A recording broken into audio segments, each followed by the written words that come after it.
Hello everyone. तो आइए start करते हैं अपना चैप्टर। तो आज का जो टॉपिक है हमारे पास क्लास 11 का है, that is the partnership. Clear है। और ये इस चैप्टर का पार्ट सेकंड वीडियो है। तो आइए देखते हैं कि आज के इस वीडियो में हम लोग देखने वाले हैं कि क्या क्या हमारे टाइप्स ऑफ पार्टनरशिप्स होती हैं and what are the types of the partners. Clear है। तो दो टॉपिक है, types of partnership and types of partner. Clear है।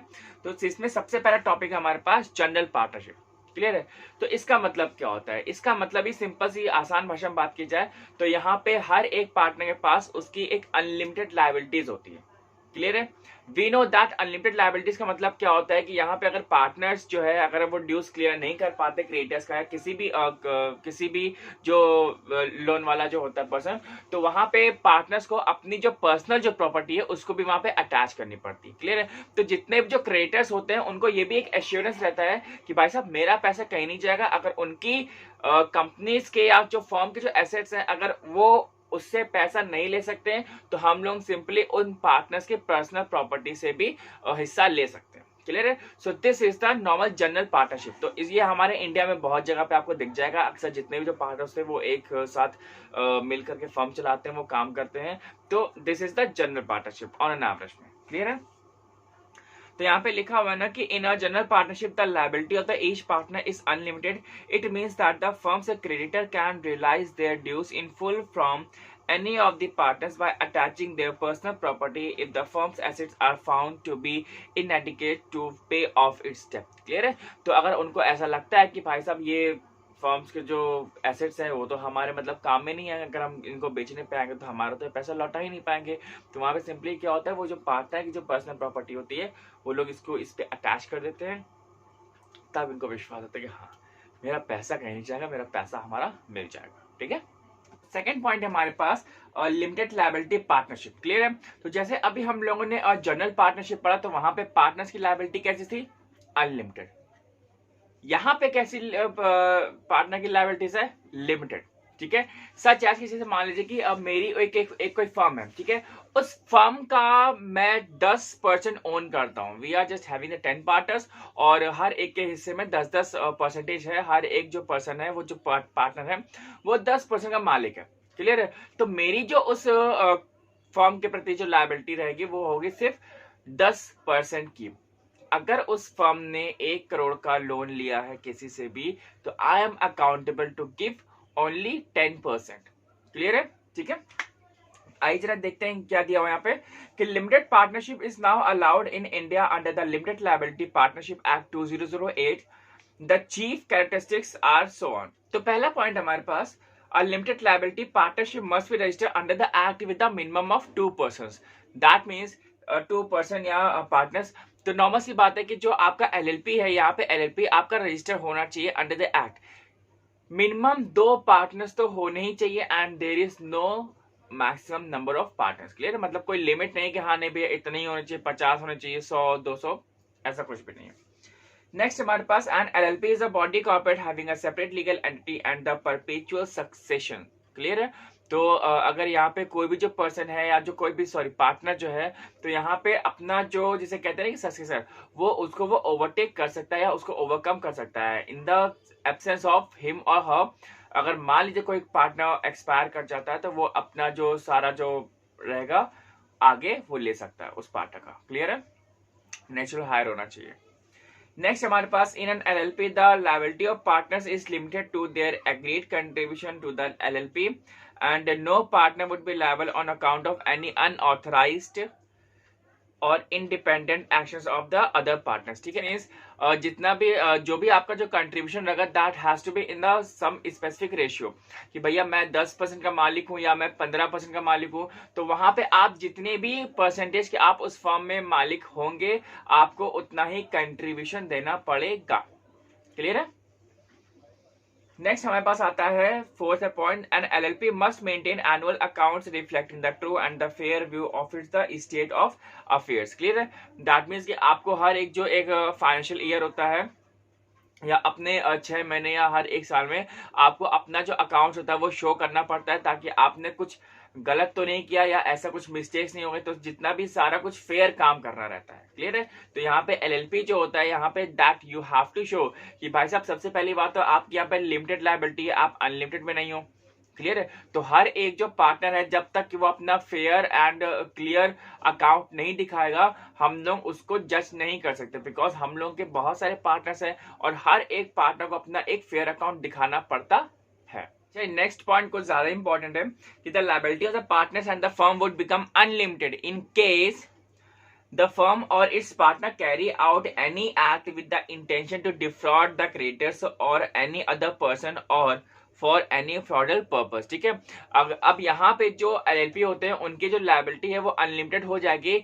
वो सिर्फ और सिर्फ तभी होगी जब आप किसी को धोखा देने के मंशा से कोई काम कर रहे हो, ठीक है, या किसी कंपनी को आपने धोखा दे दिया है या फिर किसी पर्सन को आपने धोखा दे दिया, मतलब आप काम ही धोखा देने वाला कर रहे हो, जानबूझ कर वो काम करना। क्लियर है। तो यहाँ पे जो पर्सन के जो पार्टनर्स है उनकी जो लायबिलिटी वहां पे अनलिमिटेड डिक्लेयर कर दिया गया। मतलब अब भाई साहब आप अपनी फर्म के भी बेच करके आप उसका पैसा चुकाइए और अपनी पर्सनल एसेट्स को भी बेच करके आप पैसा चुकाना पड़ेगा, उसमें आपके पास कोई ऑप्शन नहीं है। ठीक है, अब हम लोग आते हैं इसके एडवांटेजेस और डिसएडवांटेजेस पे। क्लियर है। तो सबसे पहला हमारे पास an LLP is a separate legal entity independent of the partners. It is capable of owning and holding property in its own name. Clear है। तो वहां खुद के नेम पे, मतलब ये खुद ही जो ओनरशिप है वो हम लोगों की खुद की रहती है और जितने पार्टनर्स होते हैं उन हर एक पार्टनर की कुछ ना कुछ वहां पे ओनरशिप होती है। What I just we have discussed earlier कि यहाँ पे जितना भी हमारे पास क्या कंट्रीब्यूशन, ठीक है, कि भैया हम 10% के मालिक हैं तो वहां पे हमारा भी हिस्सा है कुछ। ठीक है, we are not the servants over there and not we are the employees, we are the owner of that firm. Clear है। तो हम लोगों का भी जो कुछ ना कुछ वैल्यू है उस फर्म में। ठीक है। नेक्स्ट है it is much more stable then a general partnership because it is not dissolve by the retirement, insolvency, death etcetera of a partner. It enjoys a perpetual existence. ठीक है, normal सी बात है, यहाँ पे जो जनरल पार्टनरशिप से ज्यादा existence इसकी होती है। क्यों होती है ऐसा? बिकॉज वहां पे क्या होता है, जनरल पार्टनरशिप में अगर आप कोई एक आदमी खत्म हो जाता है तो फिर वो खत्म ही हो जाता है, लेकिन यहाँ पे अलग अलग पार्टनर्स होते हैं। अगर कोई एक खत्म हो जाता है या मान लो रिटायर हो जाता है तो उसके जो लड़के बच्चे हैं या जो भी इंसेस्टर्स हैं वो आकर के उसको टेक ओवर करते हैं, फिर वो उस पार्टनर में, वो उस बिजनेस फर्म में पार्टनर बन जाते हैं। ठीक है, तो नॉर्मल सी ऐसी बात नहीं कि भैया उनका कोई शेयर जाता नहीं है, बस ये है कि जो उनके जो डॉटर्स हो गए या फिर सन हो गए तो वो आगे उस बिजनेस को हम लोग या फर्म को आगे बढ़ाते हैं। क्लियर। तो ये कभी खत्म नहीं होने वाले। वैसे हमारे इतने पार्टनर्स होते हैं, ज्यादा पार्टनर्स होते हैं, 7, 8, 10, 15 पार्टनर्स होंगे, तो हर एक का मतलब कोई ना कोई जो इनहेरिट रहता है तो वो आता है और उसको बिजनेस को आगे बढ़ाएगा। ठीक है।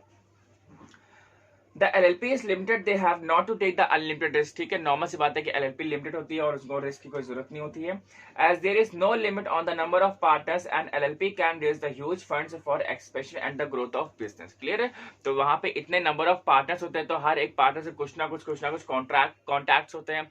अब उन कॉन्टैक्ट्स के सारे वो लोग अपना फंड्स और जो कैपिटल है वो भी रेस कर सकते हैं, और इतने जब पार्टनर्स का अलग अलग जब टाइप का दिमाग लगता है तो हम लोग कंपनी को या फर्म को और अच्छे से आगे बढ़ा सकते हैं। नेक्स्ट आते हैं डिसएडवांटेज पे। ये क्या है, इसको भी जरा देखते हैं कि it has to be registered under the act, it has to spend time and money in the documentation and the formalities. Clear है। तो डॉक्यूमेंटेशन जो भी जितना भी हमें करना होता है, हमें अपना टाइम भी देना पड़ता है और हमें अपना पैसा भी खर्चा करना पड़ता है। तो ये कुछ एक आध डिसएडवांटेज है।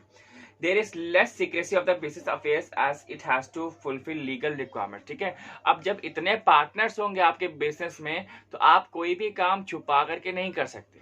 क्लियर है। तो वहां पे आप अगर कोई भी एक्शन ले रहे हो तो आपको सबसे डिस्कस करना पड़ता है, और डिस्कस करने के साथ साथ सबकी जो एक जिसे कहते हैं ना कि रजामंदी भी लेनी पड़ती है। ठीक है, कि सब लोग एग्रीड है कि नहीं इस डिसीजन पे, तो this has to be done. Credit standing of an LLP is reduced due to the limited liability of the partners. ठीक है, तो जो क्रेडिट होती है वो भी आपको कम मिल जाती है क्योंकि भैया हर एक पार्टनर की लिमिटेड लायबिलिटी है, तो कोई भी जो पार्टनर है अपने रेशियो से ज्यादा वो पैसे नहीं देगा। ठीक है। नेक्स्ट है the liability of the firm and its partners would become unlimited in case the firm or its partner carry out any act or the intention to defraud the creditors. ठीक है, ये हम लोग अभी डिस्कस कर चुके हैं। तो वहां पे एक ये पॉइंट ये जरूर होता है कि भैया अगर आपने मन ही बना के काम ही ऐसा कर रहे हो धोखे देने वाला, तो फिर वहां पे जो पार्टनर की जो लायबिलिटीज होती है फिर वहां पे लिमिटेड नहीं, वहां पे अनलिमिटेड हो जाती है। फिर वो आपके घर की जितनी भी प्रॉपर्टी है वो उसको अटैच कर लेंगे, आपका जो लोन वगैरह जो भी आपको पैसे जो भी जितने भी देने हैं उसको देने के लिए। क्लियर है? तो इस चीज का विशेष ध्यान रखिए कि हम लोगों को कभी भी कोई भी फ्रॉड नहीं करना है या कोई भी ऐसा भी बिजनेस कमेंट्स नहीं करना है जो कि हमारा अनलॉफुल हो। ठीक है, we have to do the business and just to make sure that that business is going to be under the lawful actions.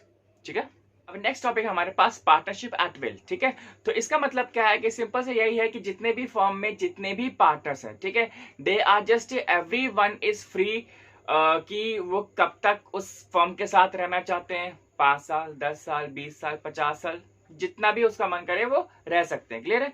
अब यहाँ पे ये होता है कि यहाँ पे किसी के ऊपर कोई बाउंडेशन नहीं होता है। अगर किसी का मन कर रहा है कि हाँ वो मतलब इस पार्टनरशिप से वो निकलना चाहता है तो वो आराम से निकल सकता है, उसमें किसी को कोई प्रॉब्लम होनी भी नहीं चाहिए। क्लियर है?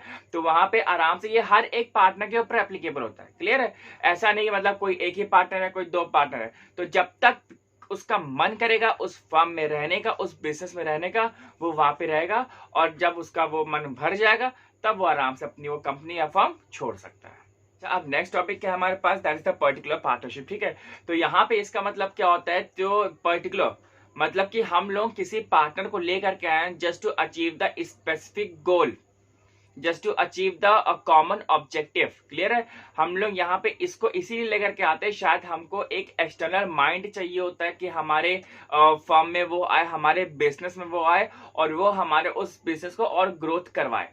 क्लियर है? तो ये जो पार्टनरशिप जो होता है ये आराम से नॉर्मल सी बात है कि एक्सपायरी डेट पे ये एक्सपायर हो जाता है, वहां पे इसकी इनका जो पार्टनरशिप का जो एग्रीमेंट होता है वो खत्म हो जाता है।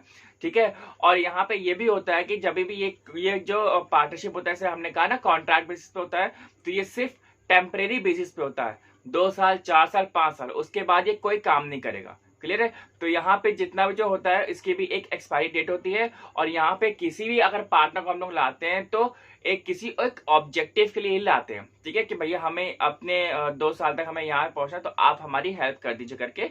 तो ये इनका एक ऑब्जेक्टिव होता है, भैया एक कॉमन गोल हमें अचीव करना होता है, इसलिए यहाँ पे हम लोग इनको हायर करते हैं। नेक्स्ट टॉपिक हमारे पास टाइप्स ऑफ पार्टनर। क्लियर है? अभी तक हम लोगों ने पढ़ा कि भैया पार्टनरशिप कितने टाइप की होती है, टाइप्स ऑफ पार्टनरशिप्स।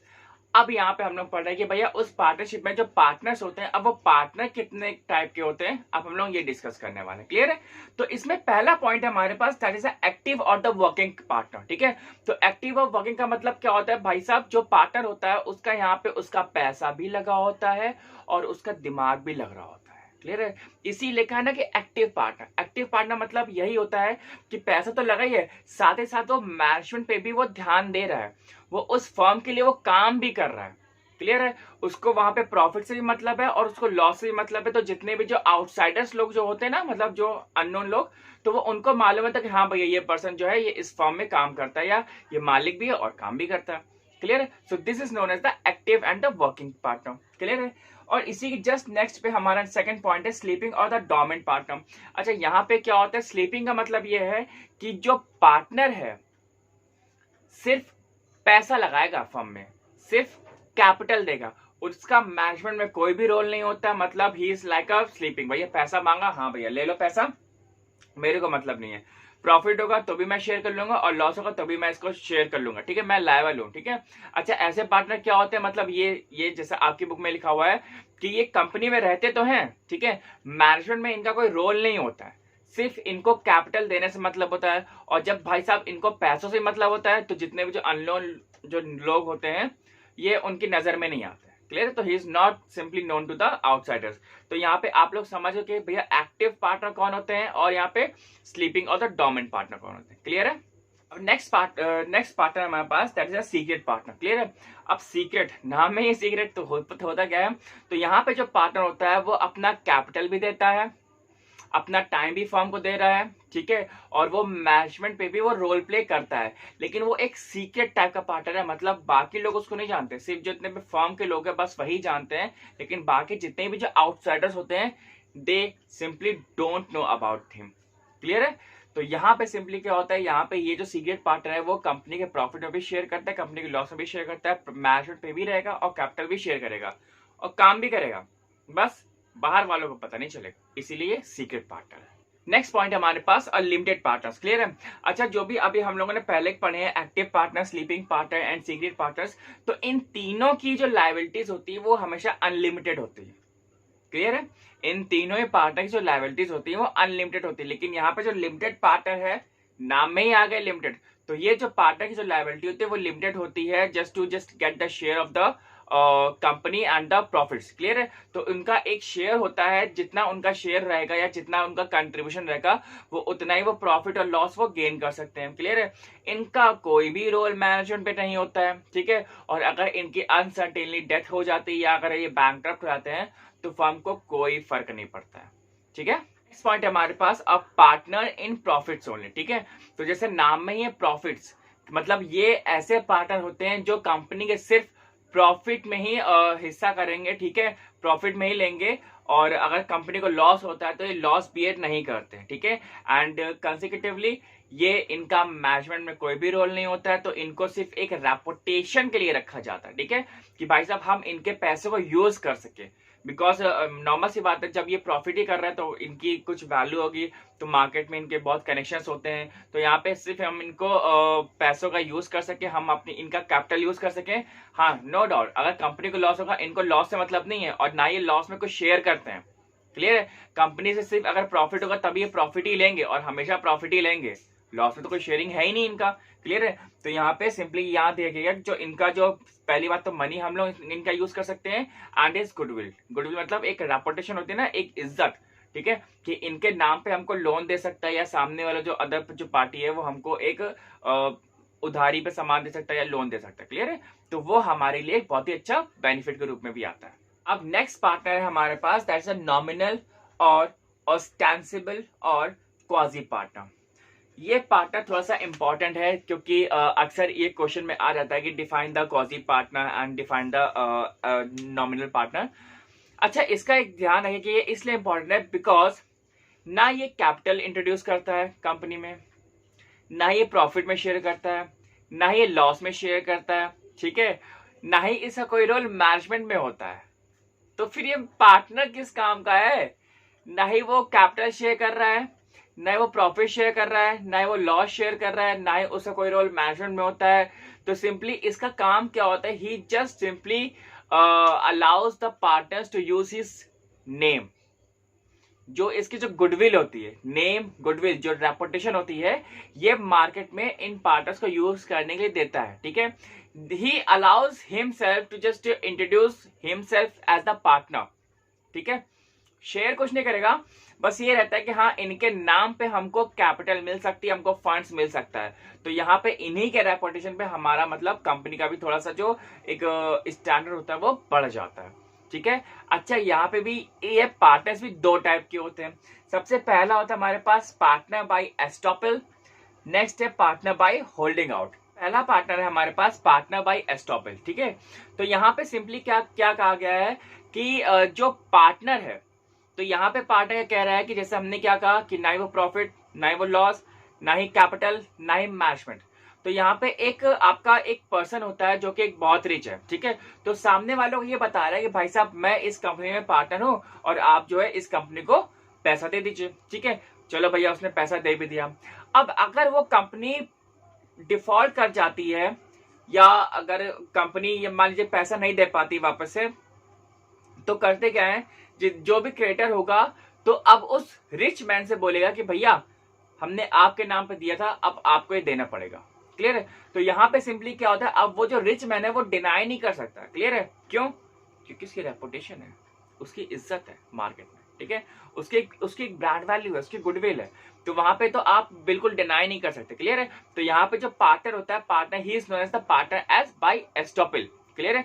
सिर्फ उसका नेम यूज हो रहा है, उसका फेम यूज हो रहा है, लेकिन उसका पैसा नहीं यूज हो रहा है। ठीक है? आइए देखते हैं क्या दिया हुआ definition. A person who by his words or conduct represents himself as a partner becomes liable to those who advance money to the firm on the basis of such representation. He cannot avoid the consequences of his previous act. Clear है? मतलब वो नहीं कर सकता, भैया मैंने नहीं कहा था, नहीं नहीं नहीं नहीं नहीं। ठीक है? वो बिल्कुल भी मना नहीं कर सकता। अब आपको देना ही पड़ेगा। क्यों? क्योंकि हमने आपकी रेपुटेशन के हिसाब से हमने सामने वाले को पैसा दिया था। क्लियर है? अच्छा, यहाँ पे एक एग्जाम्पल भी दिया है, देख लीजिए कि suppose a rich man Mohan is not a partner but he tells Sohan that he is a partner in a firm called the Shipra enterprises. On the impression Sohan सेज goods worth ₹20,000 to the firm. तो उन्हीं के हिसाब से उन्होंने 20,000 रुपए उस फर्म, मतलब 20,000 का जो गुड्स था वो उनको उसने दे दिया। Later on, the firm is unable to pay the amount. Sohan can recover the amount from the Mohan, and Mohan is a partner by the estoppel. Clear है? तो जो सोहन है वो मोहन से पैसा ले लेगा। कैसे ले लेगा? बिकॉज अब भाई साहब उसने उसी की रेपुटेशन पे दिया हुआ था। अब अगर फर्म डिफॉल्ट कर जाती है then Mohan is liable to pay the amount to Sohan. अच्छा, अब हम लोग आते हैं नेक्स्ट में कि पार्टनर बाय होल्डिंग आउट। ठीक है, अच्छा अब यहाँ पे क्या होता है कि यहाँ पे भी सेम ही चीज होता है, कोई डिफरेंस नहीं है। ठीक है, बट यहाँ पे एक डिफरेंस हल्का सा एक ही आता है, छोटा सा डिफरेंस है कि जहां पे जो मोहन होता है, मोहन को पार्टनर फर्म बता रही है। ठीक है भाई साहब, मान लो कि मैं शिप्रा एंटरप्राइजेस हूं और तो मैंने सोहन को बताया कि भैया जो मोहन है वो हमारी कंपनी में पार्टनर है। मोहन भी खड़ा है और सोहन भी खड़ा हुआ है वहां पे। क्लियर है, एक ही जगह पे खड़ा हुआ है और मैं बता रहा हूँ कि मोहन पार्टनर है, चूंकि वो मोहन पार्टनर नहीं है। ठीक है, लेकिन मैं सोहन से बोल रहा हूँ कि भाई साहब ये मोहन हमारी कंपनी में पार्टनर है या फर्म में पार्टनर है, और मोहन उसको मना भी नहीं कर रहा है, मतलब मेरे को मना भी नहीं कर रहा है कि नहीं मैं पार्टनर नहीं हूँ। ठीक है, तो यहाँ पे सिंपली क्या होता है, अब अगर सोहन ने किसी भी एंटरप्राइज को अगर मान लीजिए कि 20,000 रुपए दिए हैं और बाद में अगर वो एंटरप्राइज अगर पैसा देने में डिफॉल्ट कर जाती है या किसी कारणवश नहीं दे पाती है, तो जो सोहन है वो मोहन से पैसे ले लेगा and that Mohan can not deny.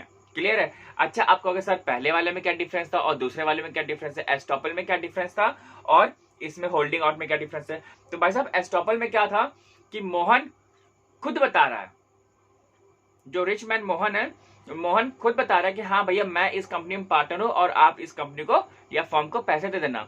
यहाँ होल्डिंग आउट में क्या है, कंपनी खुद बता रही, कंपनी बता रही कि मोहन जो है मेरी कंपनी में पार्टनर है और मोहन मना भी नहीं कर रहा। तो पहले वाले मोहन खुद बता रहा है, यहाँ पे कंपनी या फर्म बता रही है कि नहीं भैया ये बंदा हमारी फर्म में पार्टनर है करके। क्लियर है? तो यहाँ पे ये दोनों का डिफरेंस जरूर देखिएगा, अक्सर इन दोनों में क्वेश्चंस आ जाते हैं कि भाई साहब बताइए कि एस्टॉपल का मतलब क्या होता है, जो estoppel partner define this and who are known as the partner by the holding out. Clear है?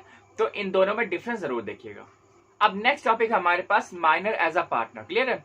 तो यहाँ पे माइनर का मतलब क्या होता है, जो भी लोग 18 के अबव नहीं होते हैं that is known as a minor.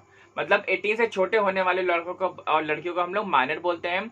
और यहाँ पे क्या होता है, जितने भी जो पार्टनर्स होते हैं, अब ये पार्टनरशिप उसमें नहीं आते हैं। क्लियर है? कॉन्ट्रैक्ट में सिंपली क्या होता है, हाँ अगर सारे जो पार्टनर्स है अगर उनके कंसर्ट से कुछ डिसीजन हो रहा है तो ये वहां पे आ सकते हैं, वहां के बुक्स को, वहां के अकाउंट्स को देख सकते हैं, उनको कॉपी कर सकते हैं, लेकिन वहां पे उस फर्म में ये एक्टिवली मैनेजमेंट में पार्ट नहीं ले सकते। क्लियर है?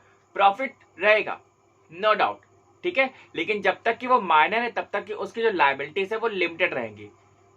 अनलिमिटेड लायबिलिटीज उसके बाद में होती जब वो 18 क्रॉस कर जाता है। क्लियर है? So this is known as the minor as a partner. तो यहाँ पे वो उम्र में छोटा है, उसका दिमाग चलता नहीं है इतना ज्यादा, ठीक है, तो इसलिए जो पार्टनर्स में उसको वो मैनेजमेंट में रोल प्ले नहीं करने देते हैं। जब वो 18 के प्लस हो जाता है then he is allowed to just indulge in the management department. Next और लास्ट हमारे पास है सब पार्टनर। ठीक है, इसमें क्या होता है, जो पार्टनर होता है वो एक थर्ड पर्सन से वो उसका अपना प्रॉफिट शेयर कर रहा होता है, डिजायर फ्रॉम द फर्म, जो भी उसको फर्म से मिलता है, और वो सिर्फ प्रॉफिट का हिस्सेदार होता है। अगर कंपनी लॉस कर रही है तो वो लॉस का हिस्सेदार नहीं होता है।